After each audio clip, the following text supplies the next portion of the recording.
তোমার জ্ঞানে তোমাকে বাধা দিবে। মানুষের অন্তরে আঘাত দিও না, এমন কাজ করিও না, মানুষের চোখের পানির কারণ হইও না।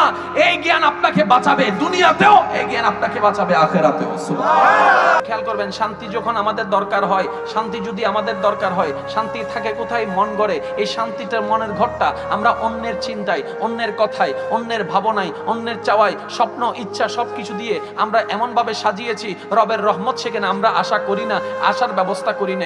যদি সত্যিকার শান্তিতে থাকতে চান, এই অন্তর থেকে সমস্ত দুঃখ কষ্ট সবাইকে মাফ করে দিয়ে, সবকিছুকে পরিবর্তন করে পরিষ্কার করে দিয়ে আপনার অন্তরের মধ্যে নবীর প্রেমের জায়গা করে নিন, আল্লাহর প্রেমের জায়গা করে নিন। বিশ্বাস করেন ভাইয়েরা, আপনি সবাই আপনাকে কষ্ট দিল, আপনার মন কখনো কষ্টে আঘাতে ভেঙে যাবে না। যত গুনাহ কমবে তত জীবন স্মুথ হবে। সুবহানাল্লাহ।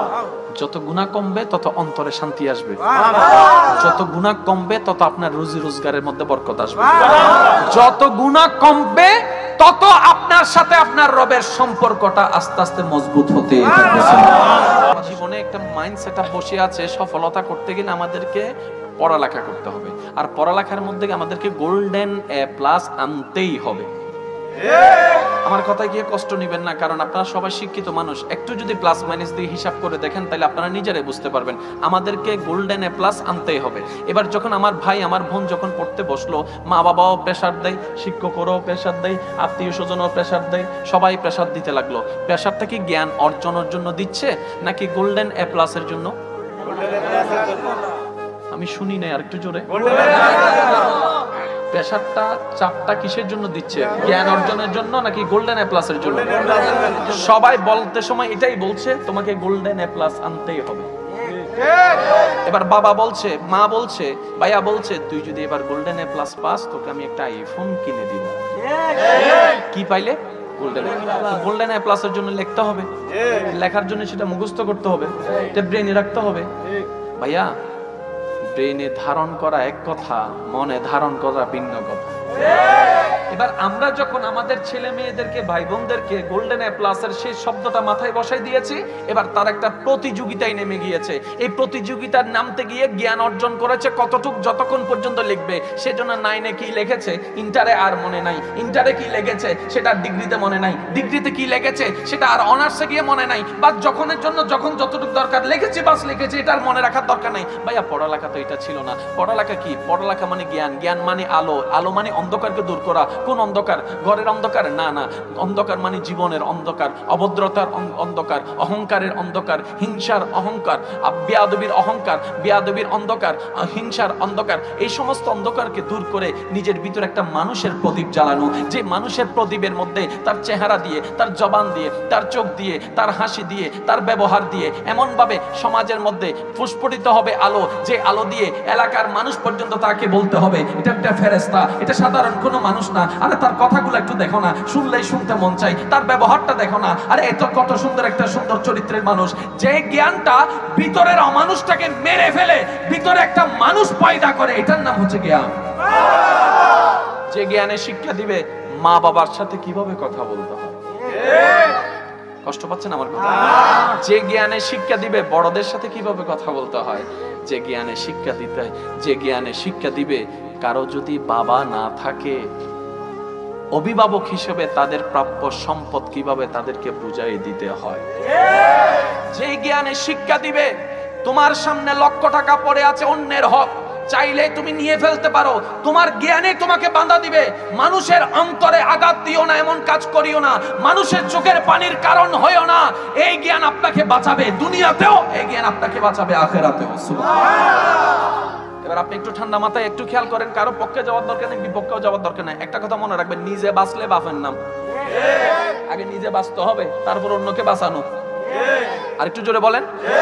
কষ্ট পাচ্ছেন আমার কথায়? এবার দেখেন, আমাদের সমস্ত পৃথিবী ধ্বংসের দিকে চলে যাচ্ছে। টাকাওয়ালারা আরো টাকাওয়ালা হয়, গরিবরা আরো গরিব হতে আছে। ব্যালেন্সটা তো নষ্ট হয়ে গেল। ব্যাপারটা কি? এবার ইসলাম বলে যে আমি জাকাতের সিস্টেম চালু করেছি। মনে রাখবেন ভাইরা, যদি সত্যিকার ভাবে ইসলামী যে জাকাতের ফর্মুলা আছে, এটা যদি আমরা আমাদের জায়গায় প্রতিষ্ঠা করার মতো করতে পারতাম, এখানে অভাবী বলতে কোনো শব্দ থাকতো না। এবার আমার ভাইয়ের, আমার বোনের আমাকে প্রশ্ন করবেন, ভাইয়া আপনি বলছেন কথাটা মেনে নিলাম সাময়িক সময়ের জন্য, কিন্তু আমার পক্ষে কি সম্ভব সারা বিশ্ব পাল্টানো? আমার পক্ষে কি সম্ভব সারা বাংলাদেশ কভার দেওয়া? আমার পক্ষে কি সম্ভব সারা চট্টগ্রামকে কভারেজে আনা? আমার পক্ষে কি সম্ভব শিক্ষা পদ্ধতি পাল্টায় দেওয়া? আমার পক্ষে কি সম্ভব স্কুল মাদ্রাসা চেঞ্জ করে ফেলা? আমার পক্ষে কি সম্ভব যে সূচিপত্র পাল্টায় দেওয়া? আমি বলি যে না ভাই, আপনার পক্ষে সম্ভব না, বোন আপনার পক্ষে সম্ভব না। তো হাউ ক্যান, আমি কিভাবে পারবো? আমি বললাম ছোট্ট একটা কথা বলি, ওই শিক্ষাটা ঘরে নিয়ে আসেন। সুবহানাল্লাহ। ওই শিক্ষাটা ঘরে নিয়ে আসেন। সুবহানাল্লাহ। 100টা ফ্যামিলি যদি 100 জন অভিভাবক 100 জন দায়িত্ব নিয়ে যদি শিক্ষাটা ঘরে নিয়ে আসে, অন্তত 100টা ফ্যামিলির ভিতরে তো আলোটা জ্বলবে। সুবহানাল্লাহ। শুরু যে কোনো জিনিস একজনকে দিয়ে করতে হয়, আপনাকে দিয়ে শুরু করতে হবে। আরেকটু জোরে বলেন। আমি আমার ভাই বোনদেরকে বলবো, আমার অভিভাবক ভাই বোনদেরকে বলবো, ওই শিক্ষাটা ঘরে নিয়ে আসেন। এবার আমার ভাই বোন প্রশ্ন করবেন, সেই শিক্ষাটা আমি পাবো কোথায়? আমি তো ইসলাম সম্পর্কে তেমন জানি না, ইসলাম সম্পর্কে আমি তেমন পড়ি না, কিংবা আমি কোরআন হাদিস তো তেমন অধ্যয়ন করার কোনো ক্ষমতা আমার কাছে নেই, যেহেতু আমি অ্যারাবিক জিনিসটা আমি বুঝি না। আমি শ্রদ্ধার সাথে এতটুকু বলবো, আপনি শুধু এতটুকু কাজ করেন প্রাথমিকভাবে, আপনার সন্তানের অন্তরে যে কোনো ভাবে 2টা জিনিস ঢুকাই দেন। একটা হচ্ছে রবের প্রতি অটুট বিশ্বাস, দ্বিতীয় নম্বর হচ্ছে নবী রাহমাতুল লিল আলামিনের প্রতি অটুট প্রেম। বাস, আপনি 2টা জিনিস। এবার আমার ভাই বোন প্রশ্ন করবে, এটা আমি ঢুকাবো কিভাবে? আমি শুধু এতটুকু বলবো, যে কোনো কাজের মধ্যে সন্তান যখন কোন একটা সিচুয়েশনে, শুধু আপনি এতটুকু বলবেন, গুনার কথা বলবেন না, আব্বু এটা করিও না, আল্লাহ নারাজ হবে। সুবহানাল্লাহ। গুনার কথাও বলার দরকার নেই, জাহান্নামের কথা বলার দরকার নেই, ভয়টা জাহান্নামের নয়, রবের থাকা দরকার। আব্বু এই কাজটা করিও না, আল্লাহ নারাজ হবে। আব্বু এই কাজটা করো, আল্লাহ খুশি হবে। আম্মু আম্মু এইভাবে চলিও না, আল্লাহ এবং নবী নারাজ হবে, যে এভাবে চলিও না। মা এভাবে চলো, এভাবে বলো, এভাবে করো, তোমার আল্লাহ তোমার নবী বড্ড খুশি হবে।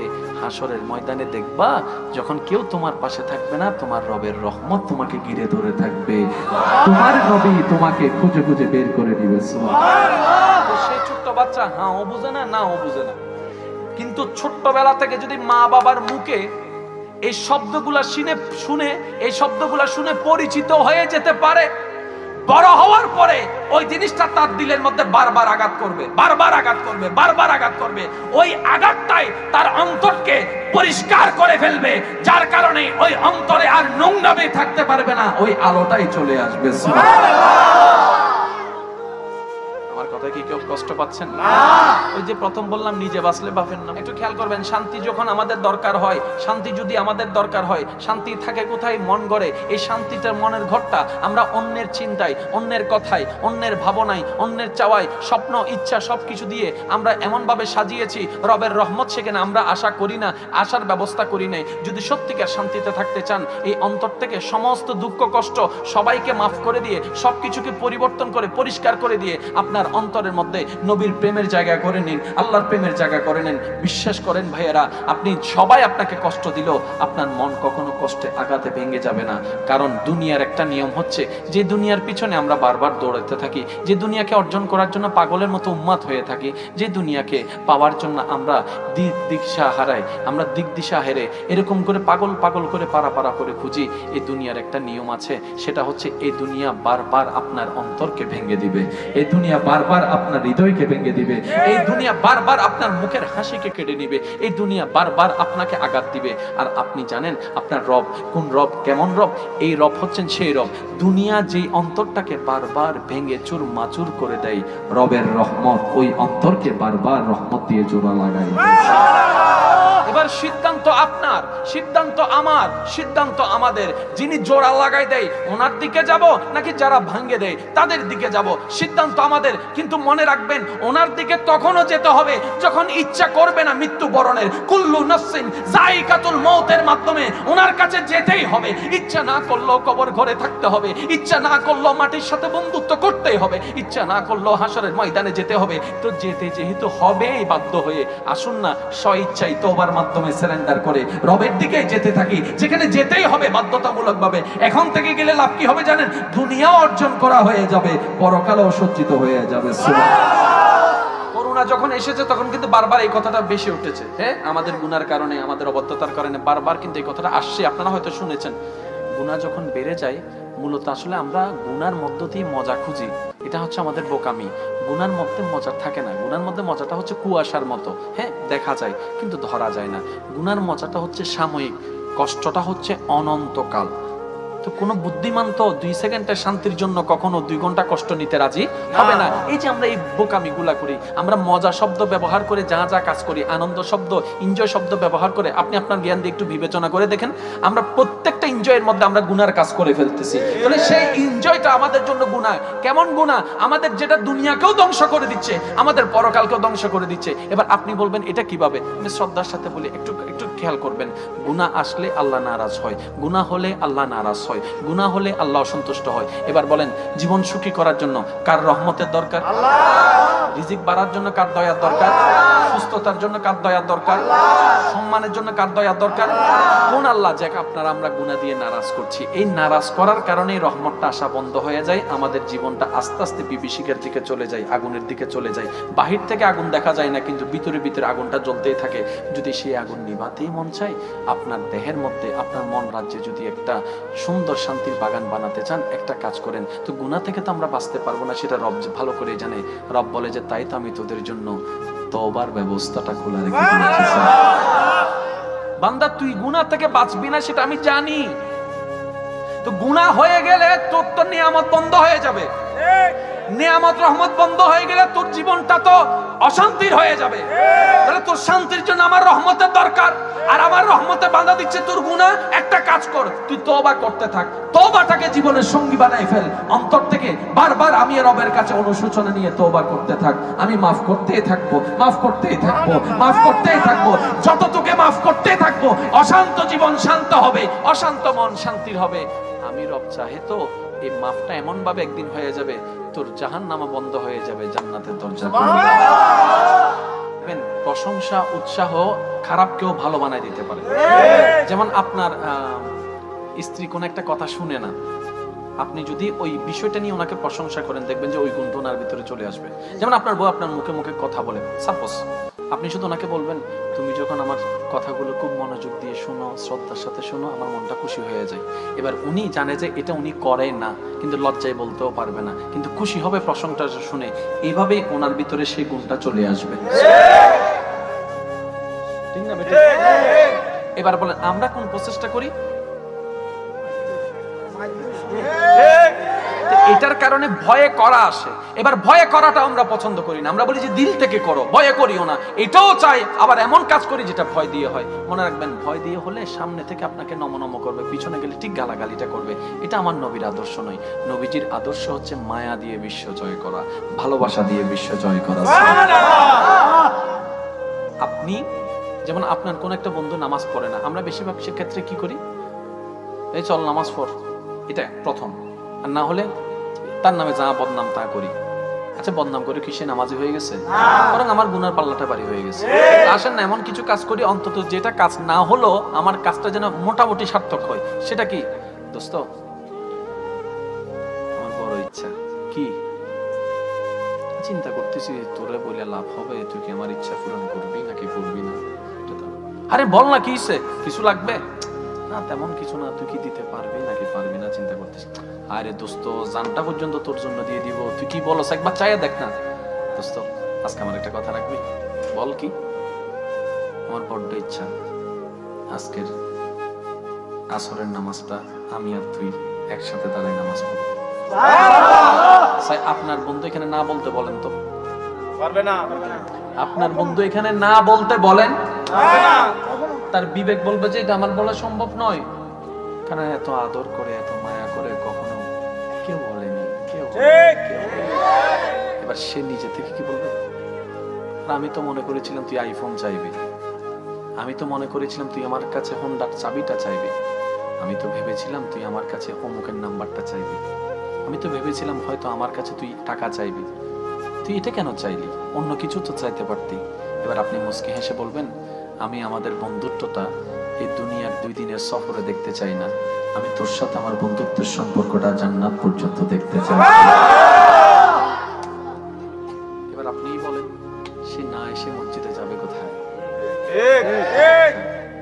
ওলামায়ে কেরামের পাক জবানে আপনারা বারবার শুনেছেন, শুধু একটু স্মরণ করে দিচ্ছি। হাশরের ময়দানে অনেক এবাদত আল্লাহ ক্যান্সেল করবেন শুধু একটা কারণে, সে নিজে এবাদত করতে গিয়ে এমন অহংকার সে চলে গেল যে অন্য এবাদতহীন মানুষকে সে ছোটভাবে দেখতো, যে এবাদত করতো না তাকে একটু হেয় ভাবে দেখতো, ঘৃণার চোখে দেখতো। শুধু এই কারণে আল্লাহ অনেক এবাদতকে ক্যান্সেল করে দিবেন। রব্বে করিম বলবে, আমার বান্দা এবাদত করে নে, সেটা তোমার তো নাক গলার দরকার ছিল না। তুমি পারলে ভাই হিসেবে, বন্ধু হিসেবে, বাপ হিসেবে, অভিভাবক হিসেবে এতটুকু করতে পারতা। একজন মুসলিম ভাই হিসেবে তাকে উৎসাহ দিতে পারতা, পরামর্শ দিতে পারতা। তাকে হেয় করার অধিকার আমি তোমাকে দিই নাই, কারণ আমার বান্দা যা করবে হিসাব আমি নিব, কোনো বান্দা নেওয়ার অধিকার নাই। সুবহানাল্লাহ। এবার আপনি আমি যদি টোটাল হিসাবটা করি, এখানে সবাই ফেলের ঘরে, সবাই ফেলের ঘরে। এবার আসেন আমি আপনাদেরকে বলি, ওই যে প্রথম কথাই আমাদের মাথায় বসায় দিয়েছে কি, গোল্ডেন এ প্লাস পাইতেই হবে, ঠিক আছে? এবার কেউ যখন গোল্ডেন এ প্লাস পাইনি, এ গ্রেড পাইছে, সে আর খুশি হচ্ছে না, সে এখন ডিপ্রেশনে চলে গেছে। অনেক ছেলে মেয়ে দেখবেন সুইসাইড পর্যন্ত করে ফেলছে। আর আমাদের আশেপাশের তো কিছু আছে, এমনি খোঁজ খবর নিবে না, রেজাল্ট দেওয়ার আগে তাদের ফোন চলে আসবে, কি রে তোর রেজাল্ট কি, রে তোর খবর কি, এমনি খোঁজ খবর নিবে না, ওই খোঁচা দেওয়ার জন্য। বোন, তোর ছেলে কি পাস করছে নি, ইচ্ছা করে খোঁচাবে। অর্থাৎ তুই জিন্দা থাক সেটা চাই না, তুই মর। তো আমি বললাম ঠিক আছে, ও মরে গেলে তোর লাভ কি? কয় না, আমি তো চাই না মরুক। তো মরার ব্যবস্থা করছো কেন? আমরা কত বোকা জানেন, আমরা চাই সবাইকে শেষ করে দিব, আমি থাকবো। আচ্ছা ধরলাম আপনি, আচ্ছা সারা পৃথিবীতে আপনি একা, আর কেউ নেই, থাকেন এক সপ্তাহ, সম্ভব না, সম্ভব না। আপনি চাইলেও পারবেন না। সারা পৃথিবী যদি আপনাকে দিয়ে দেওয়া হয়, আপনি পারবেন না। এখানে ঘর আছে, গাড়ি আছে, বাড়ি আছে, সব আছে, কিন্তু আপনি পারবেন না। তাহলে আপনি আমি দেখেন, মানুষ ছাড়া থাকতেও পারবো না, আবার মানুষের মাঝে থাকতেও পারি না। এটা কেমন বোকামি। সেজন্য আমি সবাইকে বলি, 2 দিনের দুনিয়া তো, অর্ধেক সময় শেষ, বাকি আছে অল্প। সয়ে যান, চুপ হয়ে যান, ধৈর্য ধরে একদম চুপ হয়ে যান। আপনার খুশির জন্য, আনন্দের জন্য প্রতিবাদেরও দরকার নেই, গালাগালিরও দরকার নেই, বকার জোকারের দরকার নেই, কাউকে কষ্ট দেওয়ারও দরকার নেই, বলারও দরকার নেই। একদম চুপ হয়ে যান। আর আছে কয়দিন মাত্র, 2-3 দিন আর কি। চুপ হয়ে যান। আপনি এই দুনিয়ার সুখ দুঃখের মাঝখানে সুখটাকে চাইেন না, আপনি ওই জগতের সুখ চান যেখানে দুঃখ বলতে কোনো শব্দ নেই। আপনি ওইটা চান, আপনি ওইটা চান। একদম মাথায় এবং মনে বসায় ফেলেন, আমার দুনিয়াতে কিচ্ছু দরকার নেই, কোনো চাওয়া নেই, কোনো সুখ নেই, কিচ্ছু নেই। আমি শুধু একটা রোবট, আমি চলবো, আমার রবকে খুশি করা আমার লক্ষ্য, আমার রবকে খুশি করা আমার লক্ষ্য, আমার আর কোনো লক্ষ্য নাই। আমি স্বামী হিসেবে যা করার আমি করে যাব, আমি স্ত্রী হিসেবে যা করার করে যাব, আমি ভাই হিসেবে যা করার করে যাব, আমার দায়িত্ব আমি পালন করব। কিন্তু আমি কারো থেকে কিচ্ছু চাই না, আশাও করি না। আমাকে যা দিবে আমার রব্বুল আলামিন দান করবেন। সুবহানাল্লাহ। এবার রব আপনাকে কি দিবেন জানেন? উলামায়ে কেরাম বারবার বলেন, বেগাইরে হিসাব। প্রত্যেকটা ইবাদতের সওয়াব নির্ধারিত আছে। একমাত্র ধৈর্য এমন একটা নিয়ামত যেটার জন্য রব্বে করিম বলেছেন, বেগাইরে হিসাব, আমি রব হিসাব ছাড়াই আমার বান্দাকে দান করতে থাকবো। সুবহানাল্লাহ। তাদের বিষয়টা বড় আশ্চর্যকর। কিরকম?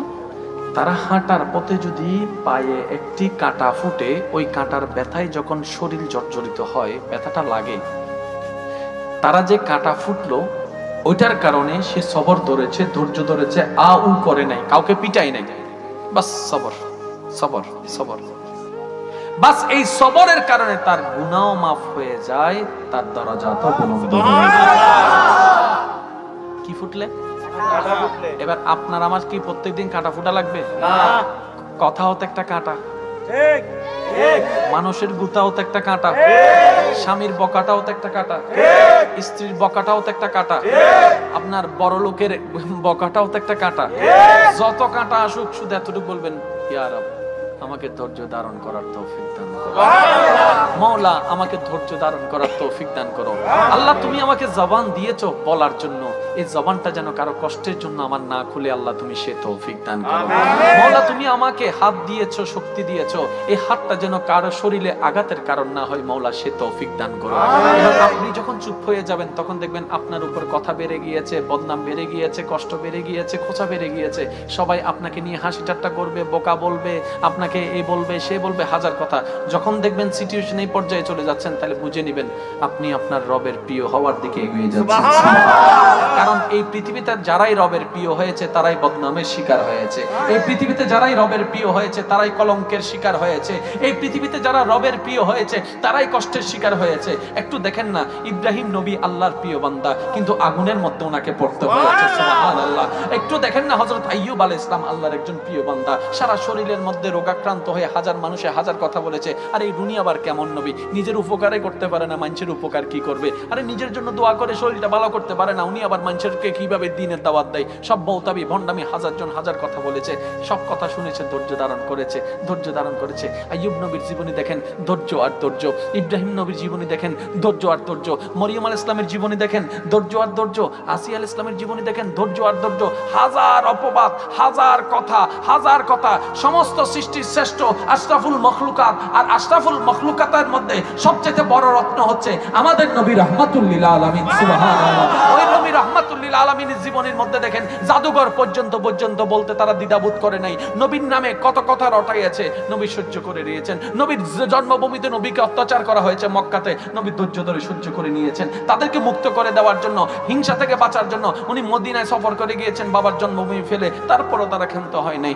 নবীর আল্লাহর যত প্রিয় বান্দা সবাই কষ্ট পেয়েছেন, কষ্ট পেয়েছেন, কষ্ট পেয়েছেন, ধৈর্য ধরেছেন, কষ্ট পেয়েছেন, ধৈর্য ধরেছেন, কষ্ট পেয়েছেন, ধৈর্য ধরেছেন। যতই ধৈর্য ধরেছেন, বিশ্ববাসীর কাছে ক্লিয়ার হয়ে গেল রবের কাছে আসার হাজারটা মাধ্যমের একটা মাধ্যম হচ্ছে ধৈর্য লাগবে, ধৈর্য লাগবে, সহ্য লাগবে। রব্বে করিম বলে, ওয়াস্তাঈনু বিসসাবরি ওয়াসসালাহ। বাস এই কথাটা মাথায় রাখবেন। আমি নামাজটা পড়তে পারলে আমার রব খুশি হবে, আমি ওযুটা বানালে আমার রব খুশি হবে। আপনি শুধু এই চিন্তাটা একটু মাথায় নেন, এই চিন্তাটা একটু মনে নেন যে আমার রব খুশি হবে। তারপর আপনি নিজেই দেখতে পাবেন ওই কাজের মধ্যে আপনি হাজার গুণ বেশি স্পিড অনুভব করবেন। আপনি যে বলছেন না আমি চাই কিন্তু পারি না, আপনি পারবেন। হ্যাঁ, একদিনে সম্ভব নয়, এক সপ্তাহে সম্ভব নয়। বান্দা যখন লাগাতার চেষ্টা করতেই থাকে রবকে খুশি করার জন্য, একটা দিন যখন চলে আসবে আপনার সমস্ত ধৈর্য রবের কাছে পছন্দ হয়ে যাবে, সেদিন রব দেখবেন আপনাকে নিজে থেকেই সাহায্য করা শুরু করবে। কিন্তু একদিনে হবে, একদিনে হবে, এক সপ্তাহে হবে, চেষ্টা করতে হবে। আজকে থেকে মাথায় কি বসায় রাখবেন? আমি নামাজটা পড়লে আমার রব খুশি হবে। এবার কেউ আপনাকে ঘুষ দিচ্ছে, শুধু আপনি এতটুকু টাকার দিকে তাকাই, আমার রব কি খুশি হবে নাকি নারাজ হবে? শুধু এতটুকু বলেন, কারো থেকে কিচ্ছু জিজ্ঞেস করার দরকার নেই, দেখবেন আপনার মনে আপনার সাথে কথা বলবে। আর একটু জোরে বলেন না। আপনাকে পরামর্শ দেওয়ার জন্য কাউকে লাগবে না, আপনার দিলে আপনার জন্য যথেষ্ট। এই যে যেমন আপনার সামনে একটা মদের বোতল আছে, একটা পানি আছে, আপনি মদের দিকে তাকালেন, শুধু এতটুকু প্রশ্ন করেন, আচ্ছা আমি তো এটা আমার দিল খাইতে ইচ্ছা করছে, মন খাইতে ইচ্ছা করছে, আচ্ছা এটা খাইলে কি আমার রব খুশি হবে নাকি নারাজ হবে? দেখবেন যে আপনি বলতে দেরি আপনার মনেই উত্তর দিবে, নারাজ হবে, নারাজ হবে, নারাজ হবে। বান্দা ভাবতে থাকে, কিরে এই কথা কে বলে? সুবহানাল্লাহ। এই কথা কে বলে? বলে যে দিল বলে। তো দিল, তুই যে কথা বলিস কখনো তো খেয়ালই করলাম না। দিলে বলে যে আমার কথা তো তুই কখনো খেয়ালই করিসনি, তুই অন্যকে ব্যবহার করেছিস আমাকে দিয়ে, তুই নিজের জন্য ব্যবহার করিসনি। আরে আমার থেকে একবার জিজ্ঞেস কর না, আমি তোকে সব বলে দিব, সব বলে দিব। সুবহানাল্লাহ। কারণ আমি দিল জানি রব কোনটাতে খুশি হয়। সুবহানাল্লাহ। আচ্ছা এবার আসেন, এই যে সন্তান যখন টাকা কামায়, আমাদের সমাজের একটা নিয়ম হয়ে গিয়েছে, কেউ কষ্ট নেবেন না আল্লাহর ওয়াস্তে, বাবা টাকা কামায়, সন্তানকে চালায়। একটা পর্যায়ে সন্তান বড় হতে থাকে, বাবা আস্তে আস্তে বৃদ্ধ হতে থাকে। এবার সংসার কার হাতে? সন্তানের হাতে। আর আমাদের সমাজ কেমন জানি একটা মেন্টালিটি হয়ে গিয়েছে, টাকা যার হাতে পাওয়ার তার হাতে। টাকা যদি ছোট ভাইও কামাই, বড় ভাইয়ের দাম কিন্তু সমাজে পরিবার আর দেয় না। ওই বড় ভাইকে, বড় ভাইয়ের বউকে আর কিন্তু সমাজে মূল্যায়ন করে না। সবাই কেমন যেন ওই যে টাকা কামায় তার প্রতি একটা জিনিস থাকে, এটা বেইনসাফি, এটা বড় বেইনসাফি, এই জিনিসটা ঠিক নয়, এটা আল্লাহ নারাজ হয়ে যায়। আমি শ্রদ্ধার সাথে বলি, সন্তান টাকা কামানো শুরু করেছে, এবার বাবা অবসরে গিয়েছে, কিংবা দোকান ছিল, ব্যবসা ছিল, সন্তানদের করে দিয়েছে, এবার বাবা রেস্টে গিয়েছে। এবার সেই বাবাকে ভিক্ষুকের মতো হাত পেতে থাকতে হয়। সে বাবার বড় গলায় কথা বলতে পারে না, ডাক দিতে পারে না, কারণ বাবার ভিতরে একটা কাজ করে, ওরা তো বড় হয়েছে। আমি শ্রদ্ধার সাথে একটা কথা বলি, সন্তান যতই বড় হোক, যতই কোটিপতি হোক, কখনোই মা বাবার চাইতে বড় হয় নাই, হতে পারবে না। মা বাবা যতক্ষণ বেঁচে থাকবে, ও আমার ভাইয়েরা, ও আমার বোনেরা, মন মত মানুক না মানুক, একটা কথা বলবেন, আমার মা বাবা যতদিন বেঁচে থাকবে, এই ঘরের মালিক, এই ঘরের কর্তা আমার বাবা, আমার মা। কারণ তারা সারা জীবন বেঁচে থাকবে না। আপনি যদি শুধু ওনাদের মনটাকে একটু খুশি করতে পারেন, এদিকে রব খুশি হয়ে যাবে। এবার 2022 সালে আপনি যে আপনার মা বাবাকে সম্মান দিয়ে খুশি করেছেন, রবের দরবারে সেটা জমা হয়ে গিয়েছে। এবার যখন আপনি ওই 50 সাল আসলো, তখন আপনার এগুলো মনে থাকবে না, কিন্তু আপনার রবের সবকিছু মনে থাকবে। আপনার রব ওই সম্মানের 10 গুণ বেশি আপনাকে আরো ব্যবস্থা করে দিয়েছে। আল্লাহ আমাদের সবাইকে বুঝার তৌফিক দান। আমিন। আমি আবার একটু শুনতে চাই, আল্লাহ কি আমাদেরকে কষ্ট দেয় নাকি আমরা কষ্ট নিই? আল্লাহ কি আমাদের জীবন অগোছালো করে দিয়েছেন নাকি আমরা নিজেরাই অগোছালো করছি? তাহলে সব জায়গায় আমরা নিজেরাই দায়ী, আর যেখানে দায়ী সেখানেই অপরাধী, যেখানেই অপরাধী সেখানে তওবার দরকার। সেজন্য আমি শ্রদ্ধার সাথে সবার কাছে অনুরোধ করব, একটা কাজ অন্তত জীবনের সঙ্গী বানান, সেটা হচ্ছে রাত্রেবেলা ঘুমানোর আগে একটু ওযু করে নেবেন, ইনশাআল্লাহ আর একটু রাত্রে ঘুমানোর আগে একটু ওযু করে নেবেন। ওযু করে শোয়ার পরে যত কাজকর্ম আছে, যা যা আছে, সবকিছু এক পর্যায়ে আপনি তো চোখ বন্ধ করতে যাবেন, ঘুমাতে যাবেন, ঠিক ওই মুহূর্তে আপনি আপনার জায়গা থেকে সর্বোচ্চ শ্রদ্ধা, ভালোবাসা, নম্রতা, ভদ্রতা দিয়ে, অনুশোচনা নিয়ে রবের কাছে আপনি শুধু নিজের অন্তরকে সারেন্ডার করবেন। আপনাকে দাঁড়াতেও হবে না, বসতে হবে না, আপনি শুয়ে আছেন ওখান থেকে আপনি পারবেন। আপনি শুধু অন্তরটাকে একটু সারেন্ডার করবেন, ইয়া রাব্বুল আলামিন, ইয়া রাব্বাল আলামিন, ইয়া রাব্বাল আলামিন, আমি একজন পাপী এসেছি, তুমি ছাড়া তো আমার কেউ নেই মওলা। এই দুনিয়ার রং তামাশা মজা নিতে গিয়ে অনেক অনেক পাপ করে তোমাকে নারাজ করে ফেলেছি মওলা, বুঝতে পারি নাই। থাকি তোমার জমিনে, দেওয়া তোমার শরীর মওলা, সবকিছুই তোমার, কিন্তু কেমন জানি ভুলে গিয়েছি মওলা, অনেক গুনাহ করেছি। তুমি তো রহমান, তুমি তো গফফার, তুমি তো রহিম, তুমি তো সত্তার, তুমি তো খালিক, তুমি তো মালিক। ও মওলা, তোমার কাছে না চাইলে কার কাছে চাইবো? তুমি ক্ষমা না করলে কে আমাকে ক্ষমা করবে মওলা? তুমি তো দয়াবান, একটু মাফ করে দাও না, একটু মাফ করে দাও না, একটু মাফ করে দাও না। ওয়া ইজ যালামু আনফুসাহুম জাউকা ফাস্তাগফিরুল্লাহ ওয়াস্তাগফারা লাহুমুর রাসূলু লাওয়াজাদুল্লাহ তাওয়াবার রহিমা। ও আল্লাহ, আমার দিকে তাকাইও না, যে নবীর উম্মত বানাই আমাকে দামি বানাইয়েছো, ওই নবী রাহমাতুল লিল আলামিনের দিকে তাকাই, একটু মাফ করে দাও। ও আল্লাহ, তুমি তো বড় দয়াবান, তোমার দয়া থেকে তো কেউ মারুম হয় না। ও মওলা, তুমি তো ফেরাউনের উপরও দয়া করেছো, যদিও সে বুঝতে পারে নাই। তোমার দয়া তো নমরুদের উপরও ছিল, যদিও সে মূল্যায়ন করতে জানে নাই। মওলা, আমাকে একটু মাফ করে দাও না, যেন আমি তোমার প্রিয় বান্দা হয়ে কবরে যেতে পারি, তোমার নবীর প্রিয় উম্মত হয়ে যেন হাসরে উঠতে পারি। এইভাবে যদি জীবনে অভ্যাসটা করে ফেলেন, এই তওবাটা সাথে দরুদ শরীফ, যেটা নবীর হক, এই দরুদ শরীফটা যতটুকু পারেন আপনি অন্তর থেকে নবীর উপর দরুদ শরীফ পড়লেন। এইভাবে যদি জীবনে একটা কর্মকে আমরা সংযুক্ত করতে পারি, মরণ পর্যন্ত যদি এই কাজটা আপনি 100 বার করার সুযোগ পান, একটু কল্পনা করে দেখেন তো, 100 বার করার একবারের কোন তওবা যদি আল্লাহর দরবারে কবুল হয়ে যায়, একবারের কামিয়াব। কারণ আল্লাহ পাক বলছেন, ও বান্দারে লা তাকনাতু মির রাহমাতিল্লাহ, সবার থেকে তুই নিরাশ হতে পারিস, কিন্তু আমার থেকে নিরাশ হইস না, কারণ আমার বান্দা আমার থেকে নিরাশ হওয়াটা আমার পছন্দই না। সুবহানাল্লাহ। সবাই তোকে ফিরিয়ে দিবে, আমি তোকে ফিরাবো না। লা তাকনাতু মির রাহমাতিল্লাহ, ইন্নাল্লাহ ইয়াগফিরুজ যুনুবা জামিআ।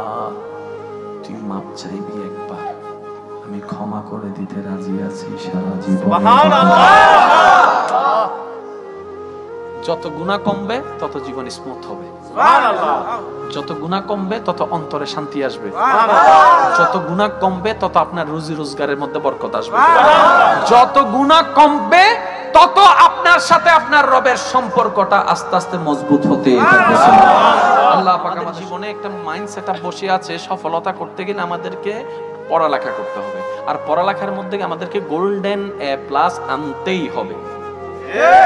আমার কথায় গিয়ে কষ্ট নিবেন না, কারণ আপনারা সবাই শিক্ষিত মানুষ। একটু যদি প্লাস মাইনাস দিয়ে হিসাব করে দেখেন তাহলে আপনারা নিজেরাই বুঝতে পারবেন আমাদেরকে গোল্ডেন এ প্লাস আনতেই হবে। এবার যখন আমার ভাই আমার বোন যখন পড়তে বসলো, মা বাবাও প্রেসার দেয়, শিক্ষকরাও প্রেসার দেয়, আত্মীয় স্বজনও প্রেসার দেয়, সবাই প্রেসার দিতে লাগলো। প্রেসারটা কি জ্ঞান অর্জনের জন্য দিচ্ছে নাকি গোল্ডেন এ প্লাসের জন্য? আমি শুনি নাই, আর একটু জোরে।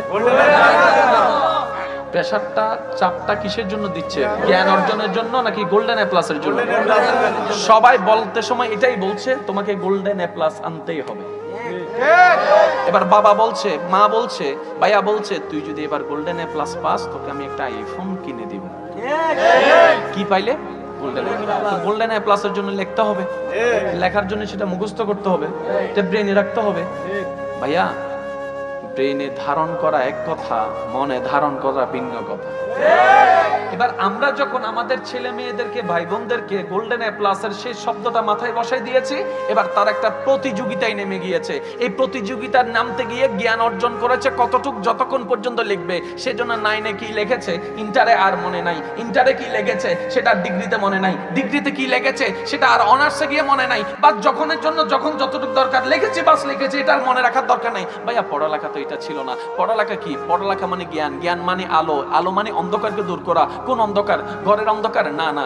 অন্ধকার মানে জীবনের অন্ধকার, অভদ্রতার অন্ধকার, অহংকারের অন্ধকার, হিংসার অহংকার, বেয়াদবির অহংকার, বেয়াদবির অন্ধকার, হিংসার অন্ধকার। এই সমস্ত অন্ধকারকে দূর করে নিজের ভিতরে একটা মানুষের প্রদীপ জ্বালানো, যে মানুষের প্রদীপের মধ্যে তার চেহারা দিয়ে, তার জবান দিয়ে, তার চোখ দিয়ে, তার হাসি দিয়ে, তার ব্যবহার দিয়ে এমন ভাবে সমাজের মধ্যে প্রস্ফুটিত হবে আলো, যে আলো দিয়ে এলাকার মানুষ পর্যন্ত তাকে বলতে হবে এটা একটা ফেরেশতা, এটা সাধারণ কোনো মানুষ না। আরে তার কথাগুলো একটু দেখো না, শুনলেই শুনতে মন চাই। তার ব্যবহারটা দেখো না, আরে এত কত সুন্দর একটা সুন্দর চরিত্রের মানুষ।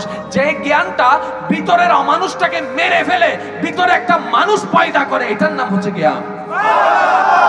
যে জ্ঞানে শিক্ষা দিবে মা বাবার সাথে কিভাবে কথা বলতে হয়। কষ্ট পাচ্ছেন আমার কথা? যে জ্ঞানে শিক্ষা দিবে বড়দের সাথে কিভাবে কথা বলতে হয়, যে জ্ঞানে শিক্ষা দিতে, যে জ্ঞানে শিক্ষা দিবে কারো যদি বাবা না থাকে, অভিভাবক হিসেবে তাদের প্রাপ্য সম্পদ কিভাবে তাদেরকে বুঝাই দিতে হয়। যে জ্ঞানে শিক্ষা দিবে তোমার সামনে লক্ষ টাকা পড়ে আছে অন্যের হক, চাইলে তুমি নিয়ে ফেলতে পারো, তোমার জ্ঞানে তোমাকে বাধা দিবে। মানুষের অন্তরে আঘাত দিও না, এমন কাজ করিও না, মানুষের চোখের পানির কারণ হইও না।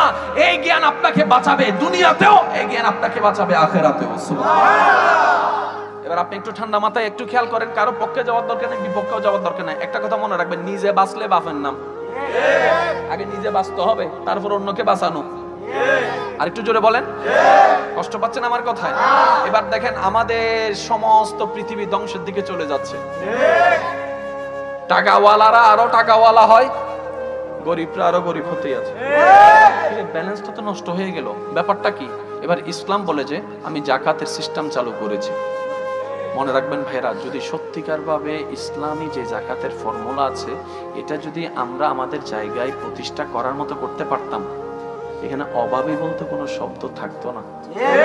এবার আমার ভাইয়ের, আমার বোনের আমাকে প্রশ্ন করবেন, ভাইয়া আপনি বলছেন কথাটা মেনে নিলাম সাময়িক সময়ের জন্য, কিন্তু আমার পক্ষে কি সম্ভব সারা বিশ্ব পাল্টানো? আমার পক্ষে কি সম্ভব সারা বাংলাদেশ কভার দেওয়া? আমার পক্ষে কি সম্ভব সারা চট্টগ্রামকে কভারেজে আনা? আমার পক্ষে কি সম্ভব শিক্ষা পদ্ধতি পাল্টায় দেওয়া? আমার পক্ষে কি সম্ভব স্কুল মাদ্রাসা চেঞ্জ করে ফেলা? আমার পক্ষে কি সম্ভব যে সূচিপত্র পাল্টায় দেওয়া? আমি বলি যে না ভাই, আপনার পক্ষে সম্ভব না, বোন আপনার পক্ষে সম্ভব না। তো হাউ ক্যান, আমি কিভাবে পারবো? আমি বললাম ছোট্ট একটা কথা বলি, ওই শিক্ষাটা ঘরে নিয়ে আসেন। সুবহানাল্লাহ। ওই শিক্ষাটা ঘরে নিয়ে আসেন। সুবহানাল্লাহ। 100টা ফ্যামিলি যদি 100 জন অভিভাবক 100 জন দায়িত্ব নিয়ে যদি শিক্ষাটা ঘরে নিয়ে আসে, অন্তত 100টা ফ্যামিলির ভিতরে তো আলোটা জ্বলবে। সুবহানাল্লাহ। শুরু যে কোনো জিনিস একজনকে দিয়ে করতে হয়। কথা বলেন না? আমাদের বাংলাদেশে যুদ্ধ হয়েছে, যে যুদ্ধগুলো সবগুলো একসাথে নামে নাই। প্রথমে একজন নামছে, প্রথমে 2 জন নামছে, তারপরে এইতে নামবি দেন আর কেন ভাইতাম চলছো না। দেখবেন অঘটন ঘটলে কেউ প্রতিবাদ করে না, একজন যখন করা শুরু করবে এ দর দর দর, শুরু সব সময়, জোরে বলেন, শুরু সব সময়। এই জায়গায় আমরা একটু ফেল মেরে যাই, সেটা হচ্ছে যে আমি একা কি করব। এটাই ভুল কথা। আপনাকে দিয়েই শুরু করতে হবে। আর একটু জোরে বলেন। আমি আমার ভাই বোনদেরকে বলবো, আমার অভিভাবক ভাই বোনদেরকে বলবো, ওই শিক্ষাটা ঘরে নিয়ে আসেন। এবার আমার ভাই বোন প্রশ্ন করবেন, সেই শিক্ষাটা আমি পাবো কোথায়? আমি তো ইসলাম সম্পর্কে তেমন জানি না, ইসলাম সম্পর্কে আমি তেমন পড়ি না, কিংবা আমি কোরআন হাদিস তো তেমন অধ্যয়ন করার কোনো ক্ষমতা আমার কাছে নেই, যেহেতু আমি অ্যারাবিক জিনিসটা আমি বুঝি না। আমি শ্রদ্ধার সাথে এতটুকু বলবো, আপনি শুধু এতটুকু কাজ করেন প্রাথমিকভাবে, আপনার সন্তানের অন্তরে যে কোনো ভাবে দুইটা জিনিস ঢুকাই দেন। একটা হচ্ছে রবের প্রতি অটুট বিশ্বাস, দ্বিতীয় নম্বর হচ্ছে নবী রাহমাতুল লিল আলামিনের প্রতি অটুট প্রেম। বাস, আপনি দুইটা জিনিস। এবার আমার ভাই বোন প্রশ্ন করবে, এটা আমি ঢুকাবো কিভাবে? আমি শুধু এতটুকু বলবো, যে কোনো কাজের মধ্যে সন্তান যখন কোন একটা সিচুয়েশনে, শুধু আপনি এতটুকু বলবেন, গুনার কথা বলবেন না, আব্বু এটা করিও না, আল্লাহ নারাজ হবে। গুনার কথাও বলার দরকার নেই, জাহান্নামের কথা বলার দরকার নেই, ভয়টা জাহান্নামের নয়, রবের থাকা দরকার। আব্বু এই কাজটা করিও না, আল্লাহ নারাজ হবে। আব্বু এই কাজটা করো, আল্লাহ খুশি হবে। আম্মু আম্মু এইভাবে চলিও না, আল্লাহ এবং নবী নারাজ হবে, যে এইভাবে চলিও না। মা এভাবে চলো, এভাবে বলো, এভাবে করো, তোমার আল্লাহ তোমার নবী বড্ড খুশি হবে। হাসরের ময়দানে দেখবা, যখন কেউ তোমার পাশে থাকবে না, তোমার রবের রহমত তোমাকে ঘিরে ধরে থাকবে, তোমার নবী তোমাকে খুঁজে খুঁজে বের করে দিবে। সুবহানাল্লাহ। সেই ছোট্ট বাচ্চা হ্যাঁ ও বুঝে না, না ও বুঝে না, কিন্তু ছোট্টবেলা থেকে যদি মা বাবার মুখে এই শব্দগুলা শুনে এই শব্দগুলা শুনে পরিচিত হয়ে যেতে পারে, বড় হওয়ার পরে ওই জিনিসটা তার দিলের মধ্যে বারবার আঘাত করবে, বারবার আঘাত করবে, বারবার আঘাত করবে। ওই আঘাতটাই তার অন্তরকে পরিষ্কার করে ফেলবে, যার কারণে ওই অন্তরে আর নোংরামি থাকতে পারবে না, ওই আলোটাই চলে আসবে। আমার কথা কি কেউ কষ্ট পাচ্ছেন না? ওই যে প্রথম বললাম, নিজে বাঁচলে বাপের নাম। একটু খেয়াল করবেন, শান্তি যখন আমাদের দরকার হয়, শান্তি যদি আমাদের দরকার হয়, শান্তি থাকে কোথায়? মন গড়ে। এই শান্তিটার মনের ঘরটা আমরা অন্যের চিন্তায়, অন্যের কথায়, অন্যের ভাবনায়, অন্যের চাওয়ায়, স্বপ্ন ইচ্ছা সবকিছু দিয়ে আমরা এমন ভাবে সাজিয়েছি, রবের রহমত সেখানে আমরা আশা করি না, আশার ব্যবস্থা করি নাই। যদি সত্যিকার শান্তিতে থাকতে চান, এই অন্তর থেকে সমস্ত দুঃখ কষ্ট সবাইকে মাফ করে দিয়ে, সবকিছুকে পরিবর্তন করে পরিষ্কার করে দিয়ে, আপনার অন্তরের মধ্যে নবীর প্রেমের জায়গা করে নিন, আল্লাহর প্রেমের জায়গা করে নেন। বিশ্বাস করেন ভাইয়েরা, আপনি সবাই আপনাকে কষ্ট দিল, আপনার মন কখনো কষ্টে আঘাতে ভেঙে যাবে না।